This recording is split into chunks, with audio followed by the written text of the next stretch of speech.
I attended a bachelorette party for my friend. She looked like she was having a super fun time, and then she told me the day after the party that she made a crap ton of money. Actually hosted a party for myself. It was literally to run away from everything going on, and I heard that there was sex involved and wine and girls' night, and it was just a really good excuse to get my husband and my kid out the door. I do this full time now, so I've been working from home for 5.5 years, which works out amazing for my husband and I.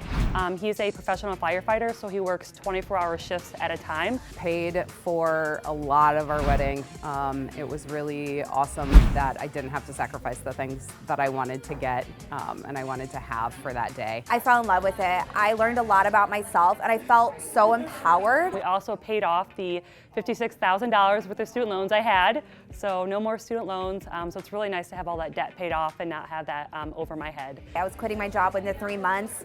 I was skyrocketing really fast. I was making money, and it was like the most amazing thing I went on faith with. When I signed up, we were actually in the process of building a new house, and we were also planning and paying for a 600-person wedding. We had a destination wedding and then one back at home for people who couldn't come to Jamaica with us. I have traveled the world, been to Australia, Rome, Paris. I mean, never in my million years would I have been able to do stuff like that. I do what I want when I want. It's a good way to live. Shelby Quaas.